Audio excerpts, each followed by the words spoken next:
এই জন্য সোহেল তাজের ঘোষণা আজকে শোনেননি যে মানুষ হত্যাকারী যারা তারা পালিয়ে গিয়ে এখন আবার উল্টা পাল্টা স্ট্যাটাস দিচ্ছে, মানুষকে উস্কে দিচ্ছে, এটা যেন সে বন্ধ করে। উনি বুঝেছে কিন্তু অনেকদিন পরে। এই কথা আমার বাংলার জনগণ বহু আগে বুঝেছিল, আর মেজর ডালিম তো বুঝেছে সেই ৭৫ সালের আগে। আপনি পড়েননি ওই বইটা? আমি তো পড়ে আসলাম। আমি মেজর ডালিম বলছি, আপনি পড়লে এক্ষণে রক্ত গরম হয়ে যাবে। প্রশ্ন দিয়েছে বইয়ের ভেতরে যে মানুষ দুনিয়ায় হয়তো বলতে পারে, হ্যাঁ এতটুকু বাচ্চাও মেরে ফেললো, আমি দইটা ছেড়ে গেলাম, দেখবা ওদের আচরণ কি। আপনি দেখতে পাচ্ছেন না যে ওখানে বসে বসে যদি অন্তত আল্লাহ বিল্লাহ করে দুনিয়া থেকে বিদায় নিত, তাও আমরা বাঁচতাম। ওখানে বসে এমন এমন কাজ করছে একটা হাসি মানুষ। এই যে ৪-৫ দিন আর যেটা করছে আপনি দেখতে পাচ্ছেন, ও বিশ্বের বিভিন্ন মোড়লদেরকে এখন আকর্ষণ করার জন্য এই কথা জানাচ্ছে যে আমি নির্বাচিত ছিলাম, আমাকে উৎখাত করা হয়েছে। এটা ডাহা মিথ্যা কথা। আপনি যে নির্বাচিত ছিলেন এ কথা শয়তানও বিশ্বাস করবে না। অন্তত ১৫.৫ বছরে কোন নির্বাচন দেশে হয়েছে আপনার বিশ্বাস হয়? নির্বাচনের আগে ১৫৪ জন ঘোষণা দিয়ে দেন, তা কিসের নির্বাচিত? কারণ নির্বাচিত হওয়া লাগে যে পদ্ধতিতে, তার নাম নির্বাচন। তার নাম কি? আল্লাহ নিজে কোরআনে কারিমে সূরা হজ ৭৮ নম্বর আয়াতে ঘোষণা দিয়েছেন, হুয়া জিতাবাকুম ওমা জাআলা আলাইকুম ফিদ্দীনি মিন হারাজ। আল্লাহ বলেন আমি নির্বাচিত করি। তাহলে নির্বাচিত করার দায়িত্ব কার? কোন পদ্ধতিতে নির্বাচন? বলেন বলেন। তাহলে নির্বাচনের পদ্ধতিতে আল্লাহ নির্বাচন করেন। এখন প্রশ্ন আসতে পারে, আমরাও নির্বাচিত। কোটি কোটি উম্মত দুনিয়ায় ছিল, আল্লাহ সবাইকে মুহাম্মদুর রাসূলুল্লাহর উম্মত বানায়নি। দয়া করে আমাদেরকে নির্বাচিত করে করে নবীর উম্মত বানিয়েছেন। সুবহানাল্লাহ বলতে পারেন না?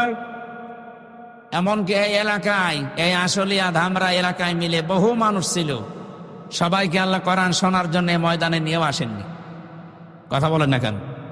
আমাদেরকে আল্লাহ নির্বাচিত করে নিয়ে আসলেন। সুতরাং নির্বাচনের মাধ্যমে নির্বাচিত হওয়া লাগে, এই পদ্ধতি আপনি পাল্টিয়ে ফেলেছিলেন। তাম দুনিয়া জানে যে দেশে ১৫ বছরে কোনো নির্বাচন হয়নি। সুতরাং এই ডাহা মিথ্যা কথা বলা বন্ধ করবেন। আপনি একটা হাজি মানুষ, আর হাজির মুখে কথা মানায় না। আপনার ছেলে বা আপনার মেয়ে তারা তো হজ করেনি, তারা বলুক, তাদের মুখে সত্য মিথ্যা বাঁধবে না। তো হাজি মানুষের কথা বললে তো আমরা হাজি সাহেব, তো এই জন্য আমাদেরও একটু বিবেকে বাধা দিচ্ছে যে কি করে আসলাম আল্লাহর ঘর দেখি, আরে কি বলে। এই জন্য জালেমদের শিকড় কেটে দিয়েছে হামজা না আল্লাহ? আল্লাহ যখন নিজেই কেটে দিয়েছে, সুতরাং এখন যারা বিভিন্ন কায়দা স্ট্যাটাস দিয়ে একটু উৎসাহ পাওয়ার চেষ্টায় আছেন, দেখি নাড়াচাড়া দিয়ে কিছু হয় কিনা। হবে না, কারণ এদের শিকড় আল্লাহ কেটে দিয়েছে।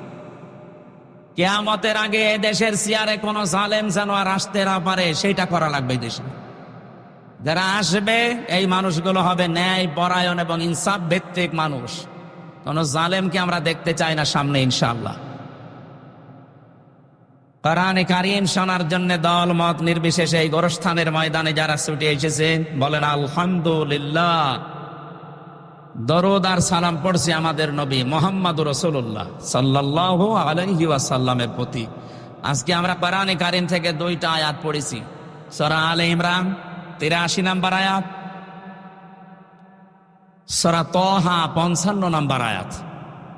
একটা পড়েছি আমরা যেটা মাটি দেওয়ার সময় দোয়া মনে করে পড়ি। এর ভেতরে 3টা বিষয় আল্লাহ জানিয়েছেন।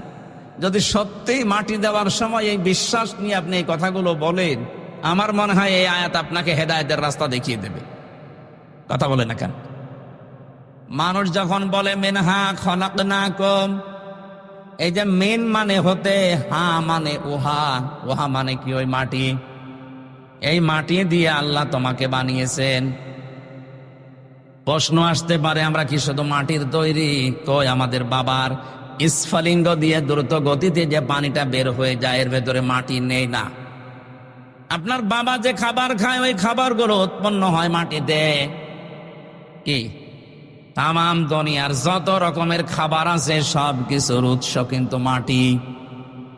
এ মাটির ভেতরে আবার 10টা জিনিস পাওয়া যায় মৌলিক ভাবে।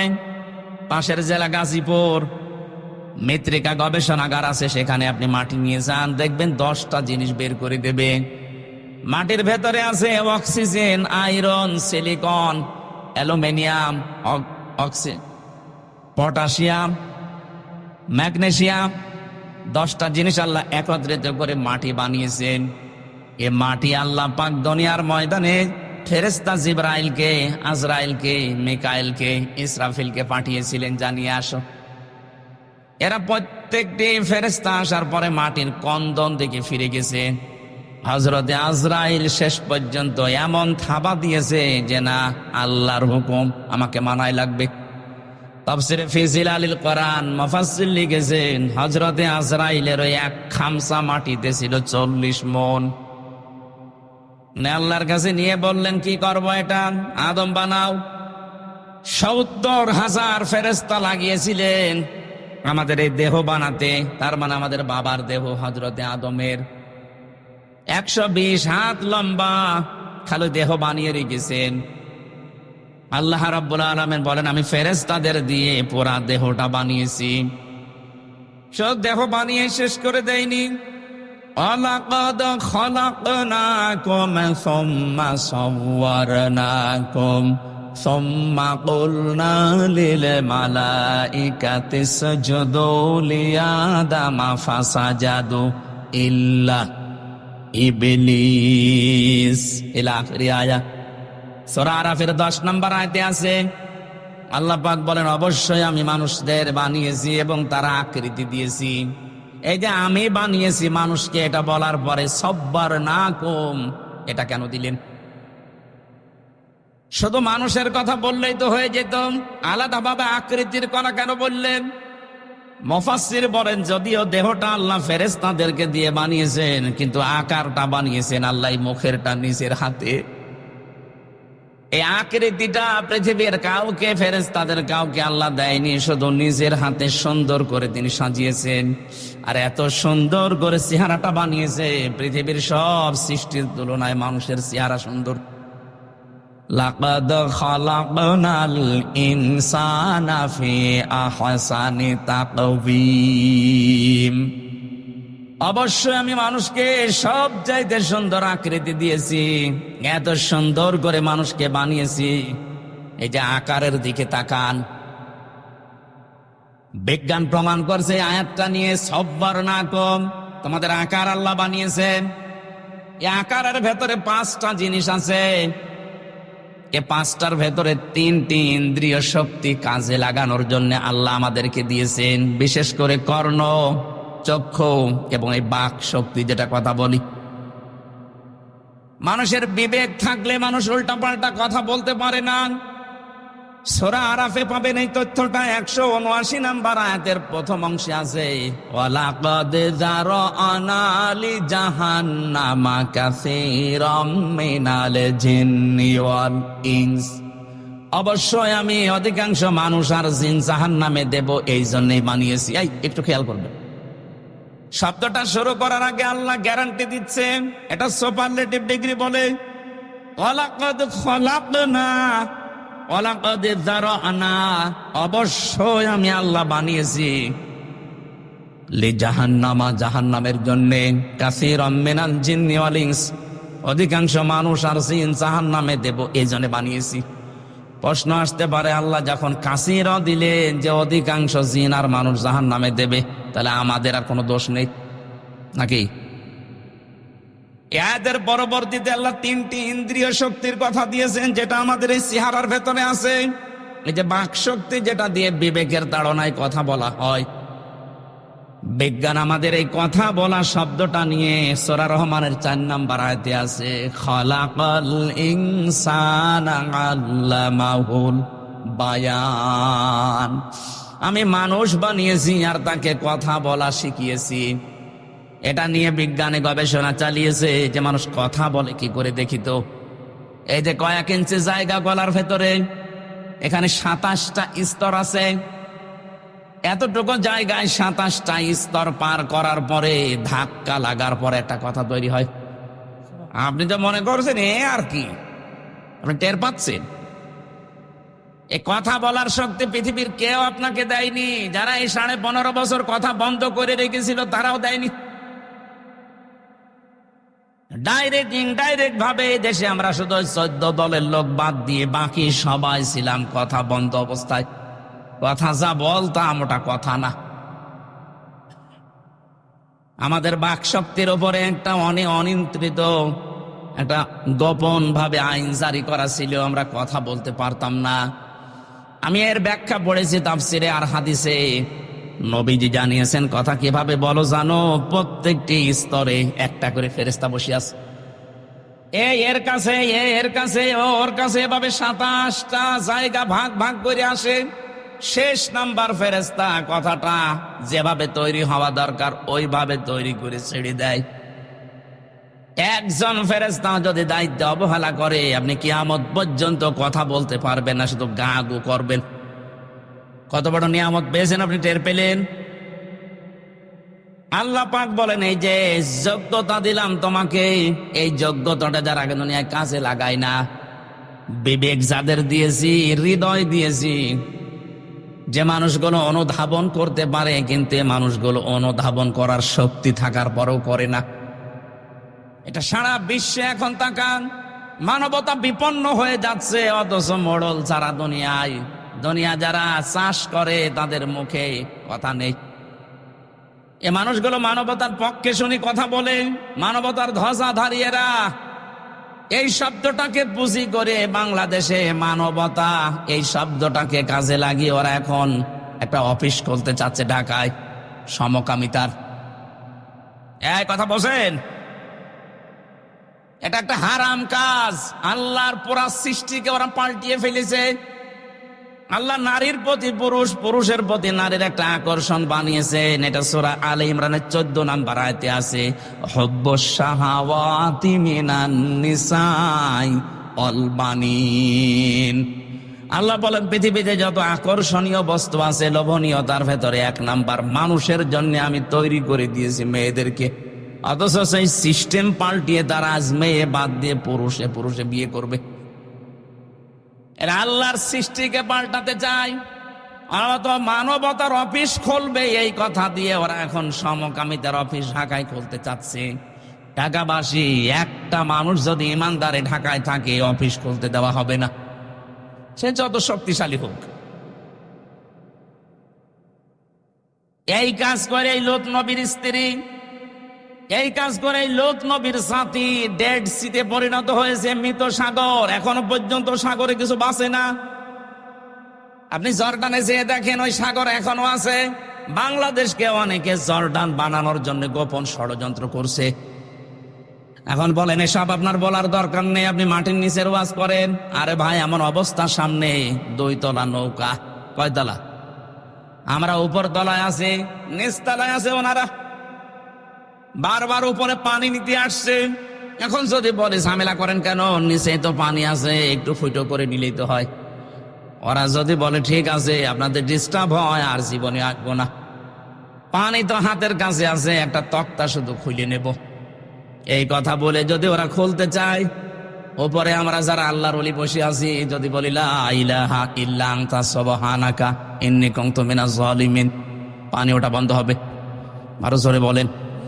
আপনি জাহান্নামে যাবেন, পানিতে ডুবে মরবেন, আমার অসুবিধা ছিল না। আপনার এই দুনিয়ায় তো এখন আমি আছি। আপনাকে বাধা না দিলে যে গজব আসবে, ওই গজবে আমারও গ্রেপ্তার হওয়া লাগবে। এই কারণেই তো বলা লাগছে। আশা করছি আপনার ইঙ্গিত বুঝেছেন। এই দেশে আল্লাহর নিষিদ্ধ কোনো কাজ, সে সমকামিতা বলেন আর যেইটাই বলেন। কালকে একজন উপদেষ্টা শপথ নিয়েছে, এই যে ফারুকি, এই লোকটাই সমকামিতা প্রমোট করে।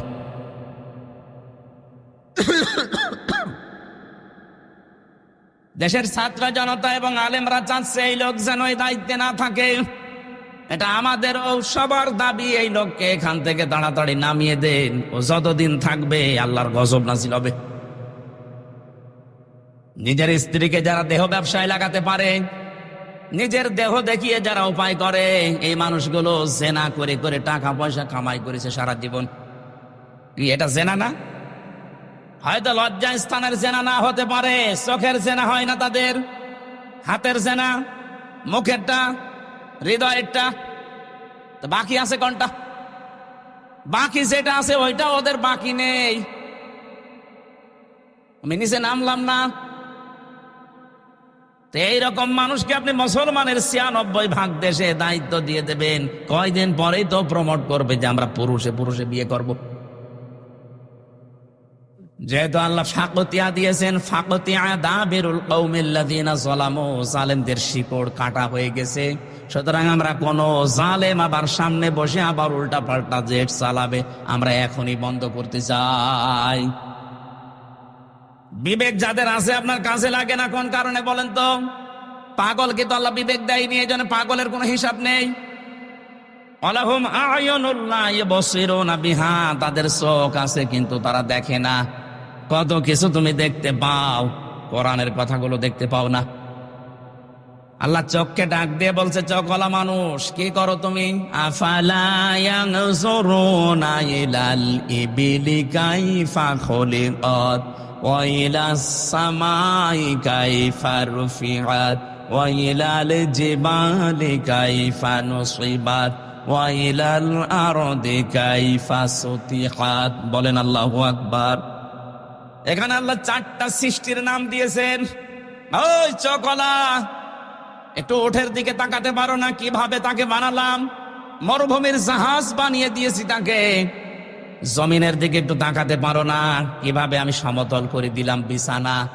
পাহাড়ের দিকে তাকাতে পারো না? পাহাড়কে আমি পেরেক বানিয়েছি। আল্লাহ এই কুদরতের কথাগুলো চোখকে দিয়ে দেখতে বলছেন এই কারণে। পেরেকের কথা কেন দিলেন? ওয়াইলাল জিবালি কাইফা নুসিবাত, পেরেক স্বরূপ পাহাড়কে আমি গেড়ে দিলাম জমিনে। এখানে এই যে তক্তার উপরে ব্রেক মারা আছে, এই ব্রেকের উপরের যে মাথাটা আছে চ্যাপটা, এই চ্যাপটা কতটুকু দেখা যায়? এর নিচে যতটুকু আছে তার চাইতে কমপক্ষে 20 ভাগের 1 ভাগ। কথা বলে না কেন? এতটুকু এরকম 20 ডবল এই ব্রেকের ভেতরে ঢোকা আছে, গেড়ে দেওয়া আছে। আল্লাহ এই পাথর যেটা দেখতে পান পাহাড়, এটার শুধু ওই ব্রেকের ওই মাথাটা একটু জেগে আছে। তার মানে এরকম 20 ভাগ এই মাটির নিচে আল্লাহ গেড়ে দিয়েছে। বিশাল কুদরতের কথা, ক্ষমতার কথা আল্লাহ আমাদের শোনালেন। এই জন্যে কি নিয়ে মাস্তানি করো? মাথার ভেতরে ৭০,০০০ তার বিজ্ঞানীরা আবিষ্কার করেছে। ৭০,০০০। এই যে সামনের দিকে আছে ফ্রন্টাল লব, অক্সিপিটাল লব, প্যারাইটাল লব। আমি কোরআনে কারিমের এই আয়াতগুলো বিজ্ঞানের সাথে যখন মিলিয়েছি, এই 6টা জিনিসের ভেতরে এক একটায় 18টা করে জিনিস পেয়েছি। কম্পিউটার এখানে সেট করলাম, আপনাকে দেখাতে পারতাম। প্রত্যেকটার সাথে তার নার্ভ সেট করা আছে। এখান থেকে পুরা শরীরের সাথে আল্লাহ কানেকশন দিয়ে রেখেছে। যখনই কোনো কিছু হয় ওই অঙ্গ প্রত্যঙ্গ আগে ওই ব্রেনের কাছে দিয়ে দেয়। আমি হাদিসে পড়েছিলাম, বিশ্বনবী জানিয়েছেন, কারো যদি একটা তার একটু ঢিলা হয়ে যায় সে লোকটা পাগল হয়ে যায়। ৭০,০০০ তার একটা একটু ঢিলা হয়ে গেলে সে পাগল হয়ে যায়। আপনাকে তো আল্লাহ পাগলামি করতে দেয়নি, অন্তত বিবেকটা দিয়েছে। একটা তারও আপনার কাটা না, তারপরও কি হয়েছে? কেন চিন্তা ভাবনা আসে না আপনার? এ চোখ দিয়ে এত কিছু দেখায়, এ জমিনটা দেখালাম, পাহাড় দেখালাম, আকাশ দেখালাম, এতটুকু একটা ব্যান্ডেল বানাতে 14টা খুঁটি দিয়ে রেখেছো, অথচ বিশাল আসমান একটা খুঁটি নেই, কিয়ামত পর্যন্ত এটা পড়বে না। সুবহানাল্লাহ বলতে পারেন না? ওয়ালাহুম আযানুল্লাহ ইয়াসমাউনা বিহা, তাদের কান আছে কিন্তু এই মানুষগুলো শোনে না। এই যে আমি সেখান থেকে কথাটা নিয়ে এসেছিলাম, আল্লাহ আমাদেরকে আকার আকৃতি বানানোর পরে যে 3টি ইন্দ্রিয় শক্তি, 3টাই মাথার ভেতরে আছে। কথা বলেন ঠিক কিনা? বাকি যেগুলো আছে এগুলো আলাদা। এই 3টি যাদের আছে, আপনি এবার নিজের বিবেককে প্রশ্ন করেন তো, আপনার বাক শক্তি যেটা আকেল শক্তি, আপনি কি যে চোখে দেখতে পান, দর্শন শক্তি, শ্রবণ শক্তি, এগুলো কি সঠিকভাবে কাজে লাগাতে পারছেন? চোখ দিয়ে যেটা দেখা দরকার আপনি ওইটা দেখেন না, যেটা দেখা দরকার নেই না জায়েজ আপনি ওইটা দেখেন।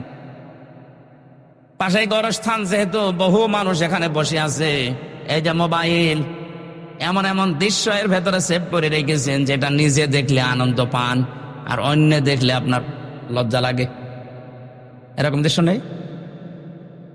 যাদের মোবাইলে আছে এই মুহূর্তে ডিলিট করা লাগবে। কারা কারা এই মুহূর্তে ডিলিট করে দেবেন? নিজে দেখলে আনন্দ পান, অন্য দেখলে লজ্জা পান, এরকম দৃশ্য হাত তোলেন তো। ওই এলাকায় মনে হয় এসব 2 নাম্বারই নেই। আলহামদুলিল্লাহ, ঢাকার মানুষ তো খুব চালাক এরা। যদি থাকে এখানে আমাদেরকে ধোঁকা দিয়ে বোকা বানানো যাবে। যিনি আপনাকে বানিয়েছে, এখানে বহু মানুষ এরকম নেই। নিজের মোবাইলে, কম্পিউটারে, টিভির পর্দায় নিজে দেখলে আনন্দ লাগে, অন্য দেখলে লজ্জা পায়, এরকম দৃশ্য নেই?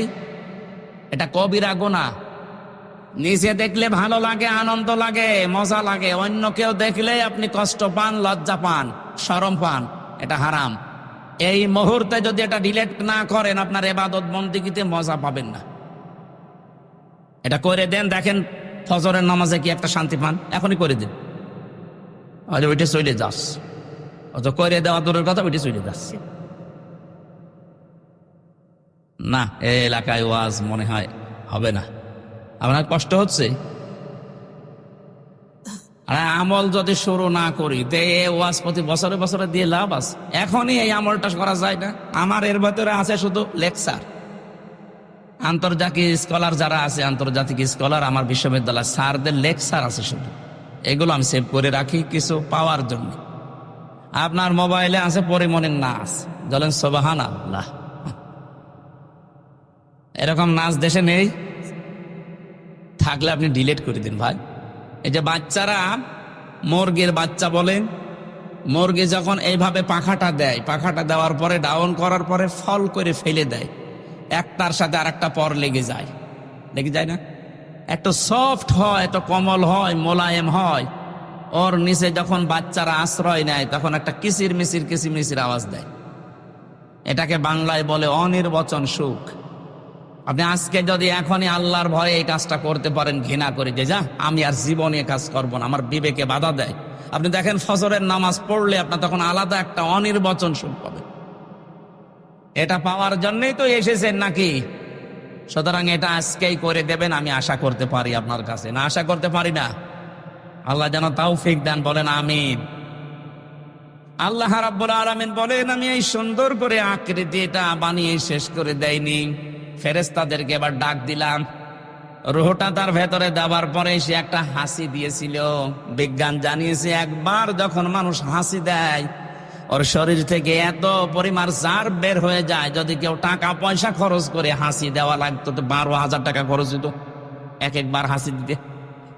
হাসি দিলে এমন এমন জার শরীরের ভেতর থেকে আল্লাহ বের করে দেয় যে সারাদিন প্রবেশ করে। যত রকমের ফাঁকা আছে শরীরে, বিভিন্ন জায়গা দিয়ে এগুলো আসতেছে, হাসির মাধ্যমে আল্লাহ ওইগুলো সব দূর করে দেয়, ওই জার্ম গুলো। জোরে বলেন সুবহানাল্লাহ।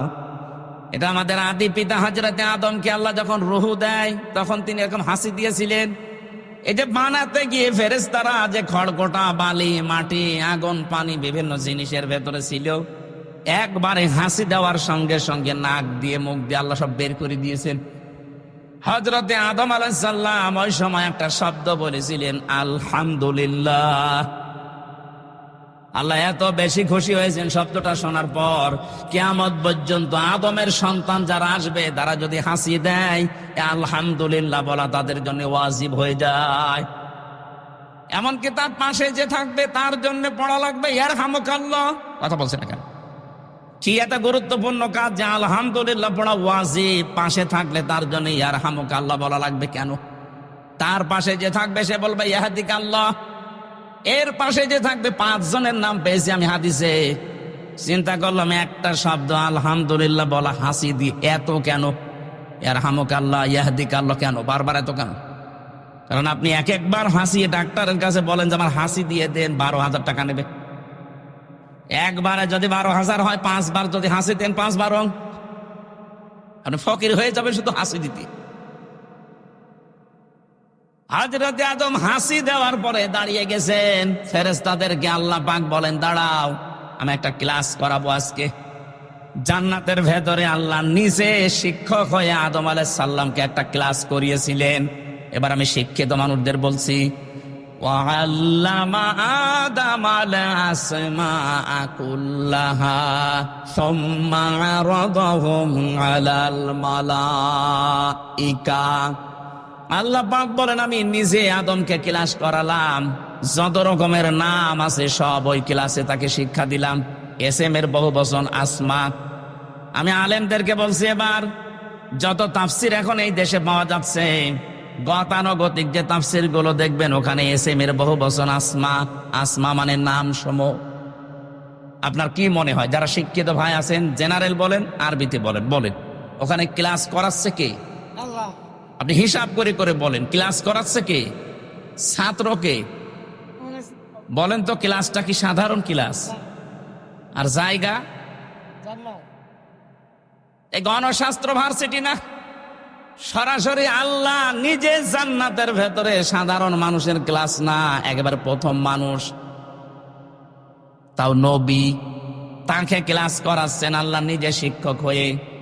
আমরা তাফসিরের ভেতরে পড়ে থাকি যে বিভিন্ন নাম শিখিয়েছে, আমরা মনে করি নাম মানে আলু, পটল, ঝিঙা, বেগুন, এটা শিখিয়েছে।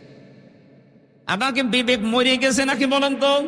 অত বড় একটা গুরুত্বপূর্ণ ক্লাসে যে যত বড় প্রতিষ্ঠানে ক্লাস নেয় তার ক্লাসের ওই মান মর্যাদা ওই রকমের হয়। ক্লাস 1 যে ক্লাস নিচ্ছে ও বিশ্ববিদ্যালয়ে মাস্টার্সে ক্লাস নিতে পারবে? বলেন বলেন।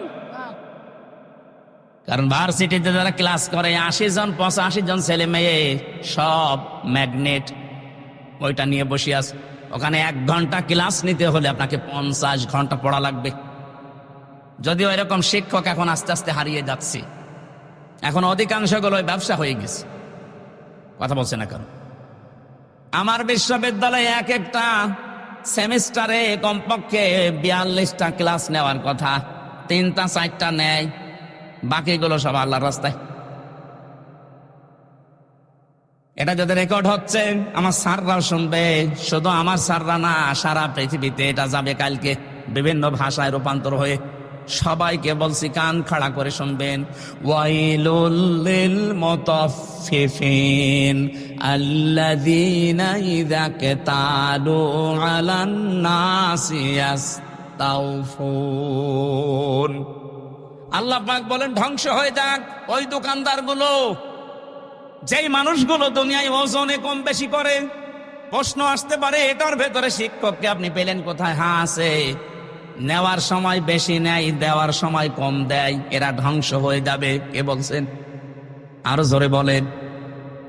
আরে ভাই, ক্লাস 1 থেকে শুরু করে প্রাইমারি, হাই স্কুল, কলেজ, বিশ্ববিদ্যালয়, হাফিজিয়া মাদ্রাসা, কওমি মাদ্রাসা, নুরানি মাদ্রাসা, দাওরা মাদ্রাসা, কত রকমের প্রতিষ্ঠান এই দেশে আছে। আমরা তো অধিকাংশ শিক্ষককে দেখি, শিক্ষিকাকেও দেখি, ওরা ক্লাসে যেভাবে দেওয়া দরকার ওভাবে দেয় না, বলে কোচিং করা লাগবে, প্রাইভেট পড়া লাগবে। কেন আপনাকে সরকারে কি দিচ্ছে না?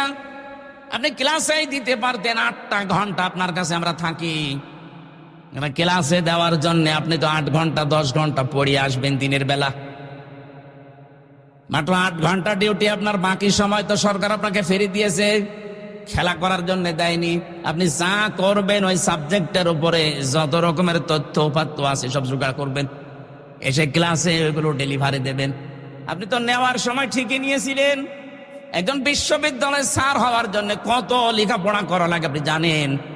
আপনারা তো নেওয়ার সময় তো বিভিন্ন জায়গা থেকে ঠিকই নেন, কিন্তু দেওয়ার সময় আর ক্লাসে দিতে চান না, তখন বলে প্রাইভেট পড়বি, কোচিং করবি। আপনি ওই মুতাফফিফিনের ভেতরে শামিল। আপনি নেওয়ার সময় ঠিকই বেশি নিয়েছেন, দেওয়ার সময় দিলেন না, আপনি ধ্বংস হয়ে যাবেন। আজ নিজের বিশ্ববিদ্যালয়ে ক্লাস নিতে চাই না, প্রাইভেট ভার্সিটিতে যে ক্লাস নিচ্ছে মাসের পরে মাস। এক কথা বলছেন, আমি জানি স্যাররা এটা শোনার পরে বলবে হামজা বেশি বোঝে, বেশি বুঝি আমি, এটাই বাস্তব। 5টা বছর আপনাদের কাছে আমরা ছিলাম, সত্যি আপনারা যা পেয়েছিলেন, কত বড় বড় জায়গা থেকে আপনি ডিগ্রি নিয়ে এসেছিলেন, মদিনা বিশ্ববিদ্যালয় থেকে, মিশর থেকে, লন্ডন থেকে পড়া স্যারও পেয়েছিলাম। এত জায়গা থেকে এত কিছু আপনি নিয়ে আসলেন, দেওয়ার সময় তো আর দিলেন না। 42টা ক্লাসের 2টা ক্লাস নিয়ে বলছে বাকিগুলো আর করা লাগবে না, ধ্বংস হয়ে যাবে। চর্ম চোখে হয়তো দেখতে মনে হবে যে বহু টাকা পয়সার মালিক হচ্ছে, বিভিন্ন জায়গায় উল্টাপাল্টা করে, এগুলো টিকবে না।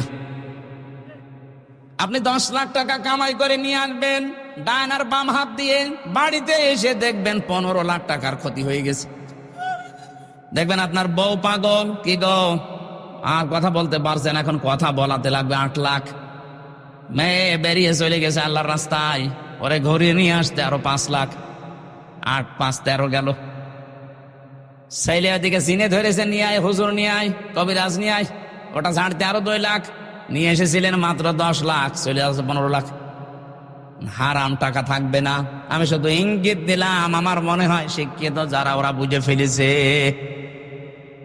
এখানে ক্লাস করাচ্ছেন সরাসরি আল্লাহ। এই ক্লাসে যেহেতু সব চাইতে দামি ক্লাস, এখানে আলু পটল ঝিঙা বেগুনের নাম দরকার নেই, এগুলো থাকতে পারে, কিন্তু আসল হচ্ছে আল্লাহ ওই একটা ক্লাসে আদম নবীকে শিখিয়েছিলেন যত রকমের ন্যায় কাজ, যত রকমের অন্যায় কাজ, ওই এক ক্লাসে তাকে শিখিয়েছেন। প্রশ্ন আসতে পারে এটা কোথায় পেলেন? এটার বাস্তব প্রমাণ আমরা তো ওই ক্লাসে ছিলাম। কথা বলে না কেন? ছিলাম আমরা ছিলাম ইনডাইরেক্ট ভাবে। আমাদের আদি পিতা হযরতে আদমের পৃষ্ঠ দেশের ভেতরে আমাদের রূহগুলো ছিল। কিয়ামত পর্যন্ত যত মানুষ আসবে সব আদমের পৃষ্ঠ দেশে ছিল না? وَإِذَا أَخَذَ رَبُّكَ مِنْ بَنِي آدَمَ مِنْ ظُهُورِهِمْ ذُرِّيَّتَهُمْ وَأَشْهَدَهُمْ عَلَى أَنفُسِهِمْ أَلَسْتُ بِرَبِّكُمْ قَالُوا بَلَى شَهِدْنَا أَن تَقُولُوا يَوْمَ الْقِيَامَةِ إِنَّا كُنَّا عَنْ هَذَا غَافِلِينَ। চিৎকার করে বলেন আল্লাহু আকবার। যত মানুষ এখানে আছে, যত মানুষ আসবে, যত মানুষ চলে গেছে, সবাই আদমের পৃষ্ঠদেশে ওই দিন ছিল। আমরা ওই ক্লাসে ইনডাইরেক্ট ভাবে ছাত্র, যদিও আমরা ক্লাস করি না আমাদের বাবার মতো ওই ক্লাসে, যেহেতু তার পৃষ্ঠ দেশের ভেতরে ছিলাম, এই হিসাবে আমাদের মগজের ভেতরে আল্লাহ শিক্ষাটা অটোমেটিক দিয়েছে, ন্যায় এবং অন্যায় বোঝার কার্যকারিতা। আপনি একটা অশিক্ষিত মূর্খ মানুষকেও যদি লেখাপড়া জীবনে করেনি, তাও কোনটা ন্যায় কোনটা অন্যায় সে জানে, তার শেখালো কে? ওই ক্লাসে। কথা বুঝতেছে? এটা দুনিয়ায় আপনি যেন কাজে লাগান। এই জন্য আল্লাহ পাক আদমের পৃষ্ঠদেশ থেকে বের করে নিয়ে উনি আমাদেরকে প্রশ্ন দিয়েছিলেন, আলাস্তু বিরব্বিকুম, আমি কি রব না? সবাই আমরা এক বাক্যে বলেছিলাম, ক্বালু বালা, অবশ্যই আপনি আমাদের রব। ওই যে অবশ্যই আপনি আমাদের রব, এই কথা বললাম কোন জ্ঞানের ভিত্তিতে? ওই যে আদম নবীর ওই ক্লাসের ভিত্তিতে। আমার কথা বোঝা যাচ্ছে না? তাহলে সকল ন্যায় এবং অন্যায়ের যে সাবজেক্ট গুলো সব ওই একদিনে তিনি শিক্ষা দিয়ে দিয়েছেন। ওখান থেকে তিনি হযরতে আদম আলাইহিস সালামের বাম পাজরের হাড় দিয়ে আমাদের আদি মাতা হযরতে হাওয়াকে বানালেন। সুন্দরী একটা মেয়ে লোক বানিয়ে রেখে দিয়েছে। হযরত আদম ঘুম থেকে উঠে দেখলেন সুন্দরী, তাকালেন এবং ধরতে গেলেন, কারণ নিষিদ্ধ জিনিসের প্রতি আকর্ষণ সে জন্মের শুরু থেকেই। কথা বলেন না কেন? যেই তাকিয়েছে, ধরতে গেছে, আল্লাহ বলে ধরাও যাবে না, তাকানো যাবে না। আদম নবী বলছে, আল্লাহ ধরাও যাবে, তাকানো যাবে, এই বুদ্ধি দেন। বুদ্ধি দিলাম, বিয়ে করা লাগবে। এই জন্য আদমের সন্তান কিয়ামত পর্যন্ত যারা আসবে, আর যদি মূর্খ হয় দেখবেন নামাজের ফরজ কয়টা জানে না, কিন্তু বিয়ে করা ফরজ এটা জানে। আপনার পেটে বম মারে, ওজুর ফরজ কয়টা বলতে পারবে না, বিয়ে করা যে ফরজ এ জানে। বহু যুবক মানুষ এখানে বাবা যারা আছেন, পুত্র যদি এবং ছেলের মেয়ে যদি প্রাপ্ত বয়স্কা হয়ে যায়, আপনি বিয়ে দিতে চান না, বলো নিজের পায়ে আগে দাঁড়াক। নিজের পায়ে দাঁড়াতে গিয়ে যদি একবার কোনো কাম করে ফেলে, কিয়ামতের দিন আপনিও জেনাকারের কাতারে দাঁড়াবেন। এই জন্য বাবারা একটু সাবধান হবেন। ওর ঘাড়ে সোয়াল তুলে দেন, এমনি বর সিস্টেমও জেনে ফেলবে। আমরা মনে করি ওরে নিজের পায়ে দাঁড় করিয়ে, তারপর আমি রিমান্ডে যখন ছিলাম একটা হিন্দু পেয়েছিলাম অফিসার, এই বাড়ি রাজবাড়ি, রাত 12টায় আসে, ওর 6টায় যায়, প্রায় আসতো। আমারে বলছো হুজুর আমি এই বাংলাদেশ, ভারত, পাকিস্তান সহ এই সমস্ত এলাকার মুসলমানদের ইসলাম মানা, আর বাইরের দেশগুলোতে আমি গিয়ে মিশনে ছিল, আমি একটা মুসলিম দেশে মিশনে ছিলাম, ওই জায়গায় ওদের যে ইসলাম মানার পদ্ধতি এটা আলাদা। কি করে? অফিসার আমারে বলছিল, আমি ওখানে 2 বছর ছিলাম, এক হোটেলে খাবার খেতাম, যে হোটেলে খাবার খায় ওই হোটেলের মালিক একটা মুসলমান, কিন্তু ছেলেকে বানিয়ে রেখেছে বয়, কি হোটেল বয়। এই যে পানি, খাবার, রুটি এগুলো এনে দেয়, এই কাজ করে। 2 বছরের ভেতরে দেখলাম কি গো, পরিচয় নিয়ে জানলাম যে এটা ওর ছেলে। বললাম যে আপনি কি? আমি মুসলমান। কেমন মুসলমান আপনি? আমার দেশেও তো মুসলমান আমি দেখেছি, আপনি কেমন মুসলমান? আপনার ছেলে, আপনি এত বড় হোটেলের একটা মালিক, আর আপনার ছেলেকে আপনি হোটেলের বয় বানিয়ে রেখেছেন, ও পানি দেয়, খাবার দেয়, রুটি দেয়, এটা কথা হইল? কেন, কি হয়েছে? কি হয়েছে মানে আপনি যে পর্যায়ের আপনার ছেলেকে ওই পর্যায়ে তুলতে পারেননি, ওই পর্যায়ে তোলার জন্য আপনার কোনো চেষ্টাও মনে হয়নি। তাছাড়া এইভাবে 2 বছর আমি তো দেখছি। বসে আমারে বলছে, মাওলানা ওই সময় ওই হোটেলওয়ালা আমাকে যে কথাগুলো জানিয়েছিলেন আমি সেই কথা আপনাকে শোনাই, আপনি একটু মিলান তো। উনি আমারে ওই দিন সূরা তাগাবনের 14 নম্বর আয়াতটা তেলাওয়াত করে শুনিয়েছে। ও মনে করছে আমি মুসলমান, আমি যে হিন্দু ও তো জানে না। কিন্তু আমি হিন্দু হলেও আমি কিন্তু লেখাপড়া করে কোরআনের বহু আয়াত বাংলায় মুখস্থ করেছি। যে সূরা তাগাবন বলেছে, আমি অফিসে যে বাংলায় বের করে সূরা তাগাবনের 14 নম্বর আয়াতটা মিলালাম। কি দেখি আছে এখানে, আল্লাহ পাক জানিয়েছেন, ইয়া আইয়ুহাল্লাযীনা আমানু ইন্না মিন আযওয়াজিকুম ওয়া আওলাদিকুম আদুওয়াল লাকুম ফাহযারুহু ইলা আখিরি আয়াত। আয়াতে আল্লাহ ইমানদারকে ডাক দিয়ে জানিয়েছেন, হে যারা ইমানের দাবি করো, অবশ্যই তোমাদের স্ত্রী, সন্তানাদি আর সম্পদাদি এগুলো কিন্তু মাঝে মাঝে তোমাদের শত্রু হয়ে দাঁড়াবে, সুতরাং এদের ব্যাপারে খুব সতর্ক থাকবা। এদের পেছনে পড়ে, এদের পেছনে লাগতে গিয়ে, এদের পেছনে শ্রম দিতে, সময় দিতে গিয়ে আমার আল্লাহর বিধানটা যেন ভুলে যেও না। আমি বললাম, আপনি কি বোঝাতে চান এখানে? উনি আমাকে বুঝিয়েছিল, হুজুর উনি আমারে এই আয়াত দিয়ে বোঝাতে চেয়েছেন, আমার এই ছেলেটাকে আমি লেখাপড়া শেখাতে চেয়েছিলাম, যতটুকু চেষ্টা করেছি ও আর পড়ে নাই, ওর যে লেখাপড়ার দৌড়, এরপরে আমি ওর একটা সৎ পাত্রী দেখে পাত্রস্থ করেছি, ওকে বিয়ে দিয়েছি। 3 নাম্বার দায়িত্ব ছিল আমার ওর একটা কর্মজীবন তৈরি করে দেওয়া। তা আমি যে কর্মজীবন দেব, ওর তো সেই যোগ্যতা নেই। আমি ঘুষ দিয়ে কোন চেয়ারে বসিয়ে দেব, ওই চেয়ারে বসলে ওর ওই যোগ্যতায় চেয়ার চলবে না, শেষে চেয়ারের পায়া থাকবে না। কথা বুঝতেছেন? তাদের চিন্তা ভাবনা দেখেছেন? আমাদের দেশের হাজারো বাবা এই জহির গ্রুপের কাছে যে বলবে আমার ছেলে ম্যাট্রিক ফেল, বিএ পাস, চাকরি করছে, ওই জায়গায় আপনি বসিয়ে দেন। উনি হয়তো আপনার মুখের দিকে তাকিয়ে সম্মানের খাতিরে দেবে, কিন্তু যে ম্যাট্রিক ফেল ও ওই চেয়ারে বসার যোগ্যতা রাখে? ওর শিক্ষা নেই, ওর ট্রেনিং নেই। উনি যে আমাকে প্রথমে কথা বলার সময় ইকরা বলছিলেন, ইকরা শব্দের শাব্দিক অর্থ শুধু পড়া না, ইকরা মানে যোগ্যতা অর্জন করা।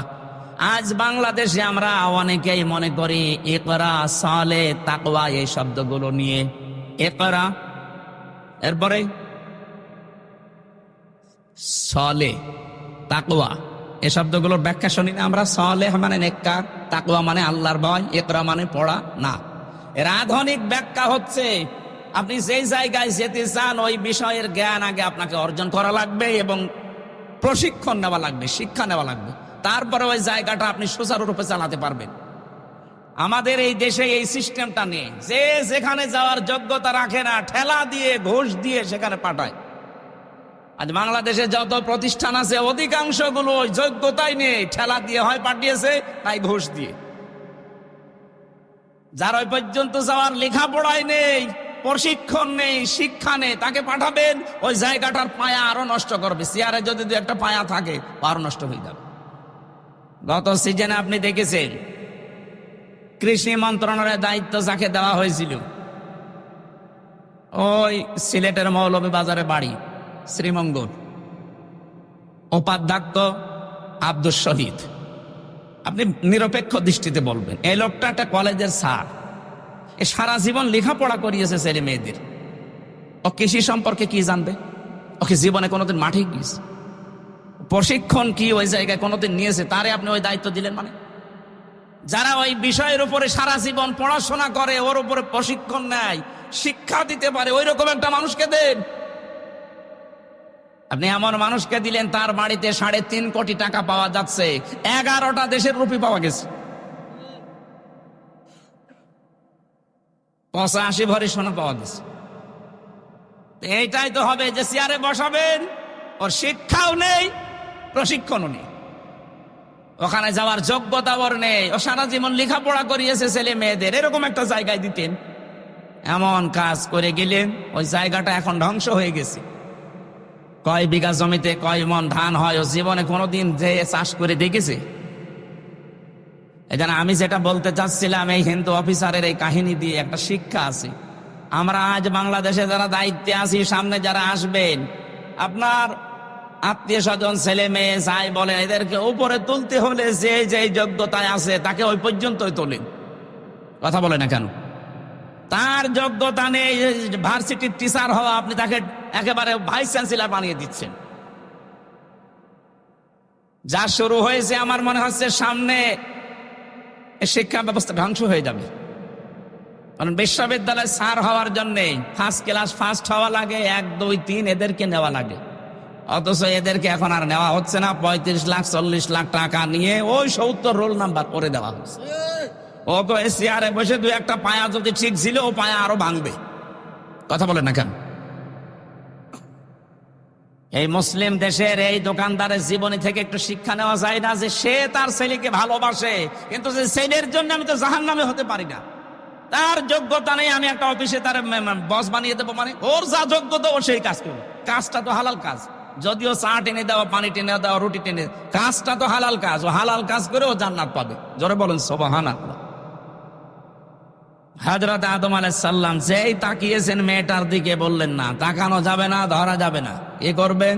বিয়ে করা লাগবে, বিয়েতে আমি রাজি আছি। দেন মোহর কই? নেই। দেন মোহর না দিলে বিয়ে হবে না। আল্লাহ আমার বিয়ে করাই লাগবে, দেন মোহর বুঝি না।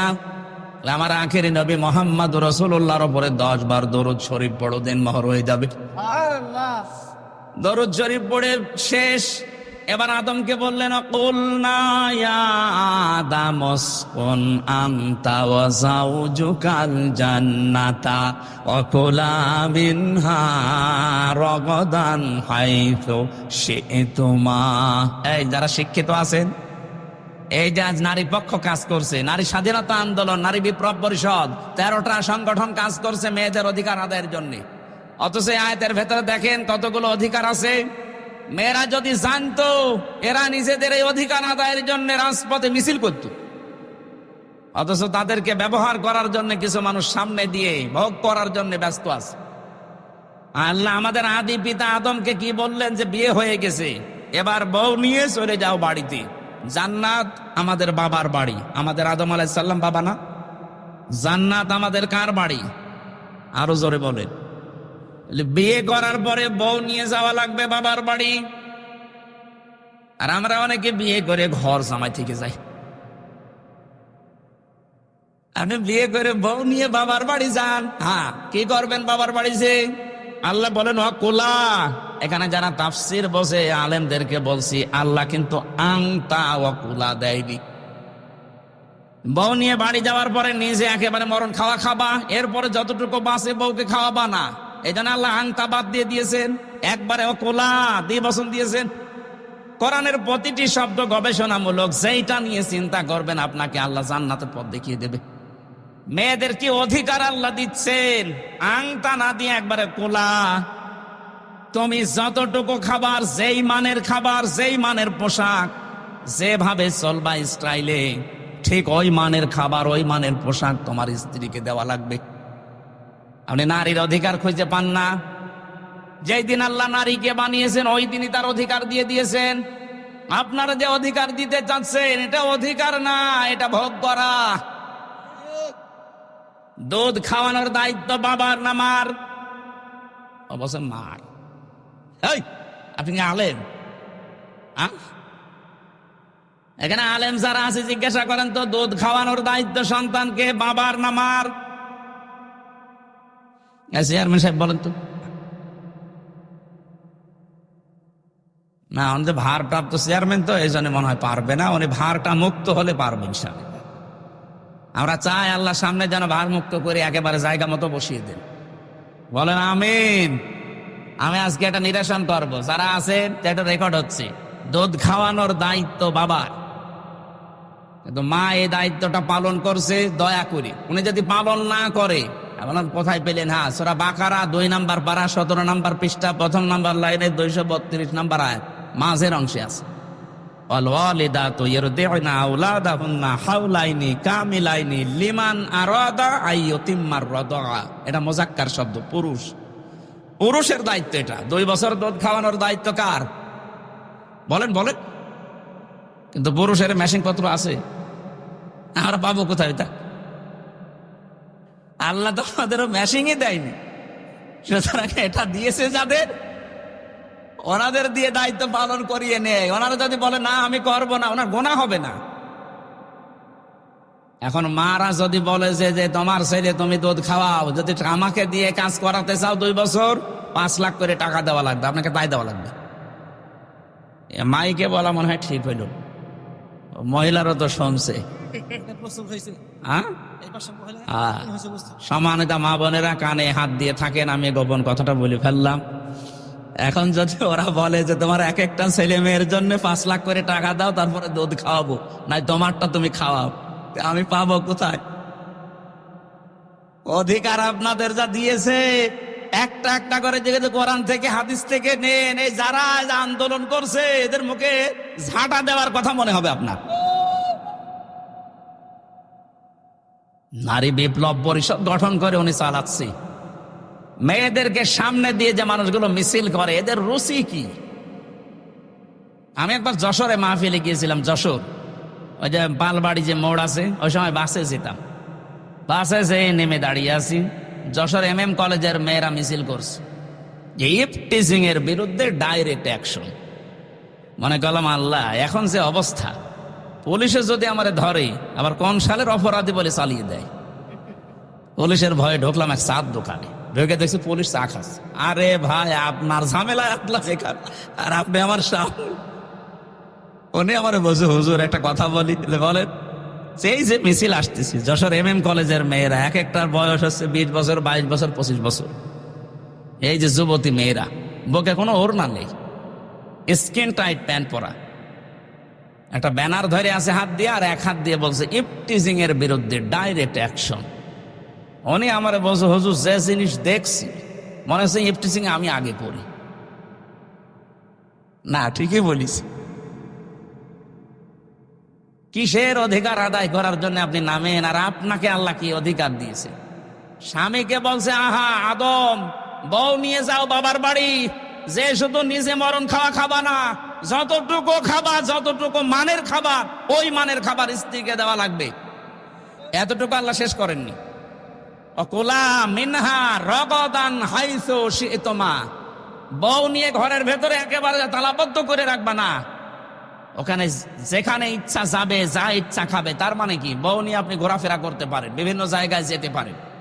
আজ বাংলাদেশ জামাত ইসলামীর যিনি আমিরে জামাত ডাক্তার শফিকুর রহমানকে সাংবাদিকরা প্রশ্ন করছে, যদি ইসলামে দেশে আসে তাহলে মেয়েরা তো ঘরবন্দি হয়ে যাবে, তালাবদ্ধ হয়ে যাবে। না, মেয়েরা সবচেয়ে বেশি অধিকার পাবে যদি বাংলাদেশে ইসলাম কায়েম হয়।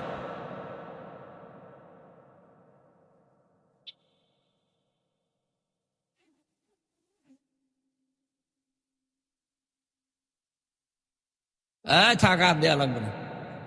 আরে বাবা, রক্তগুলো এখন থাক, অন্তত পরে কাজে লাগবে।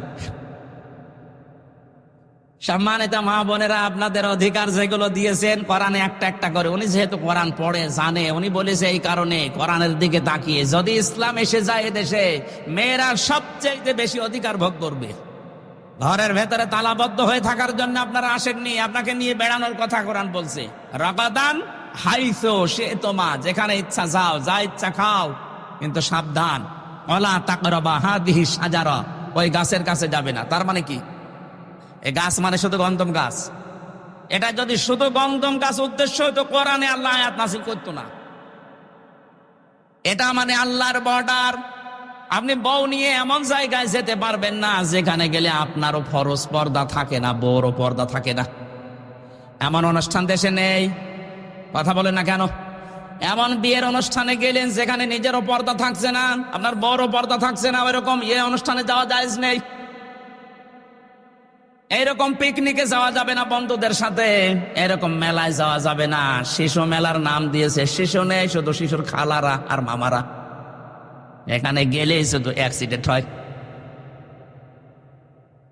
এই জন্য সম্মানিত মা বোনেরা, আলেমদের স্ত্রী যারা সত্যিকারের আলেম, যারা খাস পর্দা করে চলে, যারা আজিমাত নিয়ে চলে, রুখসাত না। রুখসাত মানে মুখমণ্ডল আপনি খোলা রাখতে পারবেন, হাতের কবজি, পায়ের পাতা, কিন্তু আজিমাত নিয়ে যারা চলে, খাস পর্দা নিয়ে, এরা হাত মুখ পর্যন্ত মোজা দিয়ে ঢেকে রাখে। এদের স্ত্রীরা সত্যিই যে সম্মান নিয়ে মহারানী হয়ে আছে, আপনি কিছুই টের পাচ্ছেন না। ওরা কোরআনের আয়াতগুলো যখন বাস্তবে মিলায়, এগুলো যদি আমি নিজেই মানতে না পারি, কিয়ামতে আমি নিজে আসামি হয়ে যাব। এটা আমাদের উচিত হচ্ছে ইসলামকে তার জায়গা মতো দিয়ে অধিকারগুলো আদায় করে নেওয়া। কথা বলেন ঠিক কিনা? আল্লাহ বলেন নিষিদ্ধ জায়গায় যাওয়া যাবে না। আল্লাহর বিভিন্ন বর্ডার আছে, এগুলো ক্রস করা যাবে না, সীমা লঙ্ঘন করা যাবে না। ওয়ালা তাকরাবা হাদিহি শাজারাতা ফাতাকুনা মিনাজ জালিমিন। যদি আল্লাহর এই বর্ডার কেউ ক্রস করে ফেলে, সে জালিম হয়ে যাবে। কি হবে? আর যারা পর্দার ফরজ বিধান লঙ্ঘন করে চলাফেরা করছেন, আপনি জালেম। কথা বলেন না কেন? যেগুলো আপনার স্বামীকে দেখানো দরকার, এটা আপনি পাবলিককে দেখাচ্ছেন, আপনি জালেম হয়ে কিয়ামতে উঠবেন। খালি নামাজ পড়ে, রোজা রেখে, আর কারো বোরকা পরে আপনি জান্নাত পেয়ে যাবেন। কে বলেছে আপনাকে? আমি 4টা পয়েন্ট পড়েছি হাদিসের ভাষায়। সম্মানিতা মা মেয়েরা এসেছে, সম্মানিতা মা বোনেরা, এবার আপনি কান খাড়া করেন। মেশকাত শরীফের হাদিস, বিশ্বনবী বলেন, নেককার মহিলা কোনটা জানো? অনেকে বলছে নামাজ পড়ে, রোজা রাখে, কালো বোরকা পরে। নবী বললেন না, ওই মহিলাটাই নেককার। ইজা নাজারা ইলাইহা সাররাতুহু, যার দিকে তার স্বামী বাইরে থেকে এসে যখন তাকাবে, তখন স্বামীকে আনন্দ দেবে। এরকম মহিলা আমার মনে হয় এখন ঘরে ঘরে নেই। নেই বলে তো আমরা পরকীয়া প্রেম করি। বলছে ঠিক, তার মানে ও চালাচ্ছে কাজ। আলহামদুলিল্লাহ, ভালো। সম্মানিত মা বোনেরা, দেখেন এতগুলো মানুষ বসে আছে, আমরা আর আপনার স্বামী বলে ফেললো ঠিক, তার মানে আপনি ওই রকম কিছু করেন না। দ্বিতীয় নম্বরে, ওয়াইদা গাবা আনহা হাফিজাতহু, স্বামী যখন বাইরে যাবে, যতক্ষণ স্বামী বাইরে থাকবে, ততক্ষণ আপনার ইজ্জত, আবরু, সতীত্ব আপনি হেফাজত করে রাখবেন। আধুনিক জামানায় এসে স্বামী বাইরে যেতে দেরি, ও মোবাইলে পরকীয়া প্রেমে লিপ্ত হতে দেরি নেই। এমনকি বাইরের লোক নিয়ে এসে স্বামীর ওই কাজ ওকে দিয়ে করাচ্ছে। জোরে বলেন নাউজুবিল্লাহ। 3 নম্বরে বিশ্বনবী বলেন, অতুইনু আলা দীনি যাওজাতুহা। ওই মহিলাটাই নেককার যে তার স্বামীকে দিনের পথে চলার জন্য উদ্বুদ্ধ করে, আরো এগিয়ে দেয়, সাহায্য করে। এরকম মহিলা আজ বাংলাদেশে দিন দিন হারিয়ে যাচ্ছে। স্বামীকে দিনের পথে চলার জন্য সাহায্য করা তো দূরের কথা, আরো বাধা দেয়। কথা বলে না কেন? 4 নম্বরে বিশ্বনবী বলেন, স্বামী যদি কোনো কাজের আদেশ করে, কাজটা যদি জায়েজ হয়, মেয়ে লোক যারা এসেছেন, স্বামী যদি কোনো কাজের আদেশ করে, কাজটা যদি জায়েজ হয়, জীবন থাকাকালীন আপনাকে মানা লাগবে। কথা বলে না কেন? আমি স্বামী, এখানে যত স্বামী বসে আছে, প্রত্যেকটা স্বামী আমরা চাই, আমরা পছন্দ করি বিয়ের পরে যেন আমাদের মা বাবা আমাদের সাথে থাকে। কিন্তু 100টার 98টা মহিলা আজ এটা চায় না। কথা বলছেন না কেন? গত কয়েকদিন আগে আমি গিয়েছিলাম নীলফামারী কিশোরগঞ্জ থানা, বৃদ্ধাশ্রমে আমারে নিয়ে গেল, যে দেখি এই লাইনে মা আর বাবারা বসে আছে। ওদের চোখের দিকে তাকালে আমার মনে হচ্ছে ও সন্তানের জন্য বরদোয়া দিচ্ছে। এই মা বাবা গুলোকে বৃদ্ধাশ্রমে রেখে গিয়েছে এই সন্তানগুলো। শুধু এই সন্তানের দোষ না, এই বৃদ্ধাশ্রমে এই মা আর বাবা গুলোকে রেখে যাওয়ার পেছনে যারা ভূমিকা পালন করে তারা এই লোকটার বউ, আর এই বউকে যারা কান পড়া দেয় ওই বউর মা আর বড় বোন। আমার মনে হয় ওরা এখনই বরদোয়া আরম্ভ করেছে, হুজুর মরুক। আমি আপনাদের বাঁচাতে চাই। আপনি শুধু নামাজ পড়ে রোজা রেখে কালো বোরকা পরে জান্নাত যেতে পারবেন না। সত্যি আল্লাহর কসম, যে হাদিসটা বললাম এটা আপনাকে মানা লাগবে। স্বামী যখনই তাকাবে এমন একটা অবস্থা করবেন স্বামী যেন আনন্দ পায়। নবীজি বলেন, তোমার আচরণ দেখে যদি স্বামী হাসে, তুমিও যদি হাসতে থাকো, সেই কয়টা দাঁত বের হয়ে যাবে ওই কয়টা নফল হজের সওয়াব পাওয়া যাবে। সুবহানাল্লাহ। তো জোরে বললে দেখবেন বাড়ি যে দাঁত কেলিয়ে পড়ি আস। কি গো হুজুর যে বলে দিল, যতগুলো দাঁত দেখতো অতগুলো সওয়াব। এখন আর বন্ধই হচ্ছে না মুখ।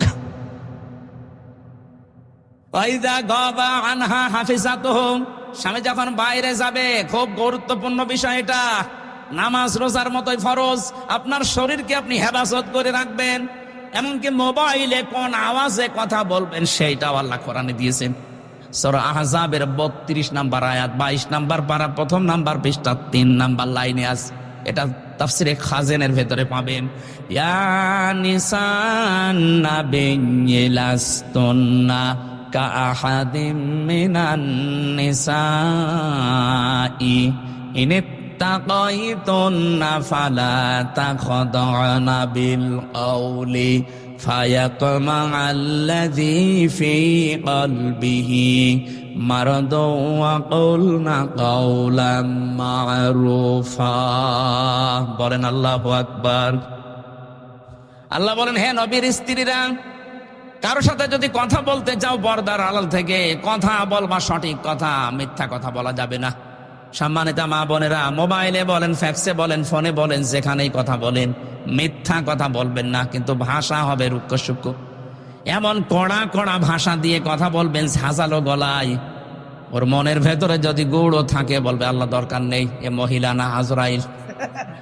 আর যদি আপনি শাবনূরের কণ্ঠ দিয়ে বলেন আসসালামু আলাইকুম বিয়ান সাহেব, বিয়া সাহেব বলে না, ওর মনের ভেতরে যদি দুর্বিসন্ধি থাকে, খারাপ অন্তরের মানুষ হয়, ওকে শয়তান ধোঁকা দেবে আর চিন্তা করবে কাজ হচ্ছে। আর কিছুদিন লাইন লাগায়, শেষ পর্যন্ত দেখবেন 2 সন্তানের মা ওর হাত ধরে পালিয়েছে। বেশি বলে ফেললাম, এটা হচ্ছে না দেশে? মেয়েদের কণ্ঠ পর্যন্ত পর্দা, কিভাবে কথা বলবে। এই জন্য আমার এই মোবাইলে মহিলা কণ্ঠ যদি কোনো জায়গা থেকে কল কেউ দেয় ফতোয়া ধরার জন্য, আমি হোসাইনকে দিয়ে দিই, তো তুই যা করবি করবে। হোসাইন এখানে আসে না, ওরা জিজ্ঞাসা করেন, আমি মেয়ে লোকের কণ্ঠ ধরতে চাই না। আর মাসলা মাসাইল জানার দরকার হলে আপনার স্বামীকে দেন, আপনার ছেলেকে দিয়ে বলা, কারণ এটা রেকর্ড হয়। আমি রিমান্ডে যে এটা দেখেছি। আমরা যা মনে করছি এত সহজ না। এই জন্য কথাবার্তারা খুব হিসাব করে বলবেন। টাকলা মোরাদের মতো 6 মিনিট 29 সেকেন্ড যে ফাঁস হয়ে যাবে, মন্ত্রিত্ব চলে যাবে। তাও তো অডিও ফাঁস হয়ে যা, যেগুলোর ভিডিও ফাঁস হচ্ছে এদেরকে আমার মনে হয় জবাই করা দরকার। শয়তান 80-85 বছর বয়স, আর ওর নাকি ঘুম পাড়ানো লাগে। আমি নিচে নামলাম, এ মানুষের ভেতরে পড়ে, আর এরা বলে দেশ চালাতে। এর রাত 12টা-2টা পর্যন্ত ঘুম আসে না, এর ঘুম পাড়ানো লাগে আল্লাহর ওলিদের দিয়ে। এদের আবার সাক্ষী পাচ্ছে না। আমি গ্রেপ্তার হওয়ার পরে আমার ম্যাডামকে কল দিয়েছে মাওলানা আমিরুল ইসলাম বেলালী, সাতক্ষীরা। ওই কলের রেকর্ড দেখে আমারে পরের দিন রিমান্ডে শোনাচ্ছে। কি গো, কি আশ্চর্য। এই জন্য কথা কারোর সাথে বললে, বিশেষ করে এই যে মোবাইল নাম্বারে, এই মোবাইল নাম্বারে কথা বলা আর গোয়েন্দাদের সামনে কথা বলা সমান। হোয়াটসঅ্যাপটা এখনো আছে, কিন্তু এখন আর নিরাপদ নেই, এটা এখন ওদের আন্ডারে চলে গেছে। খুব হিসাব নিকাশ করে চলবেন ভাই। মেয়েরা যারা এসেছেন, কারোর সাথে যদি কথা বলতে চান পর্দার আড়াল থেকে, মোবাইলে, ফোনে, ফ্যাক্সে কথা বলবেন, কিন্তু সত্য কথা, মিথ্যা কথা বলা যাবে না। কিন্তু ভাষা হবে রুক্ষ সূক্ষ্ম। ভাষা হবে কি? আল্লাহর এই বর্ডারটা, আপনি স্বামী বাড়ি থেকে চলে গেছে, এই বর্ডারটা আর ঠিক রাখেন না, আপনি ক্রস করে ফেলেন। অথচ আপনার হেফাজত করার দরকার ছিল আপনার কণ্ঠ, আপনার শরীর, আপনার সতীত্ব, এমনকি আপনার সন্তান যেটা আছে, স্বামীর সন্তান, ওইটা আপনার স্বামীর সম্পদ, সব আপনি হেফাজত করে রাখবেন। আপনি দায়িত্বশীল। 3 নম্বরে আপনি সাহায্য করবেন স্বামীকে দ্বীনের উপরে চলার জন্য। তাহলে হযরতে রহিমার সাথে আপনি কিয়ামতে জান্নাত পাবেন। হযরতে খাদিজাতুল কুবরা, তাকে আল্লাহ সালাম পাঠিয়েছিলেন এই কারণে, তার জীবনের সবকিছু তার স্বামীকে সাহায্য করার জন্য তিনি দিয়েছিলেন। আর আমরা এমন বউ পেয়েছি, ওর 15 ভরি স্বর্ণ আছে, আপনি ক্যান্সারে মরে যাবেন, 1 ভরি বিক্রি করতে বলেন, বলে না তুমি মরে যাও, দরকার আরেকটা বিয়ে করো, তাও বেচতে রাজি না। এই জিনিস নিয়ে আমরা সংসার করছি। 4 নম্বরে, স্বামী যেটা চায় ওটা যদি জায়েজ হয়, আপনার জীবন থাক আর যাক ওটা মানা লাগবে। আমি যে একটা উদাহরণ দিলাম না, যে আমি স্বামী, প্রত্যেক স্বামী আমরা চাই যে আমার মা বাবা আমার সাথে থাকবে, খেয়ে থাক না খেয়ে থাক, কিন্তু আপনি চান না। এরকম বউ নেই দেশে? কার কার বউ এরকম মন ছোট, হাত তোলেন তো। ওই একজন আছে শুধু। সম্মানিত মা বোনেরা, আমার মনে হয় হচ্ছে না আপনাদের আমল। শুধু নামাজ দিয়ে, রোজা দিয়ে, কালো বোরকা দিয়ে আপনি জান্নাত পাবেন না। আমার ভাইরা, হযরত আদম আলাইহিস সালামের স্ত্রীকে নিয়ে যে কথাগুলো বলছিলাম কোরআনে কারিমের সূরা বাকারার তাফসীর থেকে, এজন্য নিষিদ্ধ কোনো কাজে মেয়েদেরকে নিয়ে ইনভলভ হওয়া যাবে না। যেগুলো আপনাকে দেখানো দরকার এইগুলো ওরা জনগণকে, পাবলিককে দেখাচ্ছে। নিজে দায়ুস হচ্ছে, নিজের ভাই স্বামী, নিজের বড় ভাই স্বামী এবং বাবা আর বড় ছেলে, এদেরকেও দায়ুস বানাচ্ছে। একটা মহিলা যদি বেপরদা হওয়ার কারণে জাহান্নামী হয়ে যায়, নবীজি বলেন কমপক্ষে 4 জন মানুষকেও জাহান্নামে নিয়ে যাবে। বলেন নাউজুবিল্লাহ। তার বড় তার বাবাকে নেবে, তার স্বামীকে নেবে, তার বড় ভাইকে নেবে, তার বড় ছেলেকে নেবে। চিন্তা করে দেখেন তো, আমরা যারা ইবাদত বন্দেগী কিছু না কিছু করে বগল বাজাচ্ছি যে জান্নাত আমি পাবো না, পাবে কে? আপনার মেয়ে বেপরদায় চলছে, আপনার বেটার বউ বেপরদায় চলছে, আপনার মা বেপরদায় চলছে। আল্লাহর এই বর্ডার গুলো আমরা যেন ক্রস না করি। বলেন আমিন। আল্লাহ রাব্বুল আলামিন বলেন, এই যে এইভাবে করে আমি তোমাদেরকে বানালাম, বানানোর পরে তোমাদের সম্মান বৃদ্ধি করার জন্য ফেরেশতাদের মাধ্যমে সেজদা দেওয়ালাম, দুনিয়াতে নিয়ে আসলাম। এই পৃথিবীর বেজে নিয়ে আসার যে সিস্টেম গুলো কোরআনে কারিমে হাজার হাজার কথা তাফসিরে আমার জানা আছে। রাত গভীর হয়ে যাচ্ছে আর আমার শরীরও পারছে না, জ্বর ছিল আজকে, এই জন্য কেমন লাগছে। এরপরে দুনিয়ার 2 নম্বর আয়াতে আল্লাহ দুনিয়া সম্পর্কে কিছু দিয়েছেন, অফিহা নুঈদুকুম, এই মাটির ভেতরে তোমাকে আবার রেখে গেলাম কিছুদিন দুনিয়ায় ঘোরাফেরা করিয়ে, আমিনহা নুখরিজুকুম, এখান থেকে তোমাকে তোলা হবে, তারাতান উখরা, আবার আরেকবার। সুতরাং আরেকবার যে আল্লাহর সামনে আমাদের এই শরীর নিয়ে দাঁড়ানো লাগবে, কোনো সন্দেহ নেই, এটা কোরআনের কথা। ওখানে যেন দাঁড়াতে পারি আর নিজেদের জীবনের হিসাব যেন মিলাতে পারি, সেই জন্য এখনই সতর্ক হন। এই কবরে যাওয়ার আগে ওখানকার সামানা দুনিয়া থেকে জোগাড় করার চেষ্টা করেন এখন থেকেই। আমি সহ যারা এসেছি প্রত্যেককে কবরে যাওয়ার আগে সামানা নেওয়ার তৌফিক দেন। বলেন আমিন। আমি জেলে বসে বসে কয়েকটা বই টুকেছিলাম, এই সমস্ত বইগুলো এখন আমি লিখেছি, পরবর্তীতে আমার গাড়িতে আছে, শিক্ষিত মানুষরা নিয়ে যাবেন, কাজে লাগবে। মেয়েদের বই আছে কয়েকটা, আর পুরুষের আছে। আল্লাহ আমাদের আমল করার তৌফিক দিন। আল্লাহুম্মা আমিন। লা ইলাহা ইল্লা আনতা সুবহানাকা ইন্নী কুনতু মিনাজ জালিমিন। রব্বুল আলামিন ঢাকা জেলার সাভার, আশুলিয়া, নয়ারহাট, সিন্দুরিয়া কবরস্থানের পাশে বসে কোরআনে কারিমের কথা গভীর রাত পর্যন্ত আমরা শুনেছি। যতটুকু শুনলাম আল্লাহ তুমি আমল করার তৌফিক দাও। এ কবরে যাওয়ার আগে সামানা জোগাড় করার সুযোগ করে দাও। দুনিয়ার জীবন যেন আমাদেরকে ধোকায় ফেলে না দেয় আল্লাহ। এ মাহফিলের আয়োজন করতে গিয়ে যারা শ্রম দিয়েছে আল্লাহ, কোরআনের ইজ্জতে তাদেরকে মাফ করে দাও। সারাটা জীবন অপরাধ করেছি, হাত যে ওঠাবো লজ্জা করে আমাদের। আমাদের অপরাধের দিকে তাকিও না, তোমার রহমতের দিকে তাকাও। জিন্দেগীর গুনাহগুলো মাফ করে দাও। মা বাপ যাদের এই কবরে শুয়ে আছে আল্লাহ, মাহফিলের সভাপতি, প্রধান অতিথি, বিশেষ অতিথি যারা এসেছে, যার চা হারিয়েছে আল্লাহ কবরগুলো জান্নাত বানিয়ে দাও। 3টা বছর জালেমের এই জেলখানায় থাকাকালীন আমার শরীরটা অসুস্থ হয়ে গেছে আল্লাহ, স্বাভাবিক হচ্ছে না। রোগ দেওয়ার মালিকও তুমি, শেফা দেওয়ার মালিকও তুমি। হাজারো মানুষ নিয়ে মসফের অবস্থায় দোয়া করছি আল্লাহ।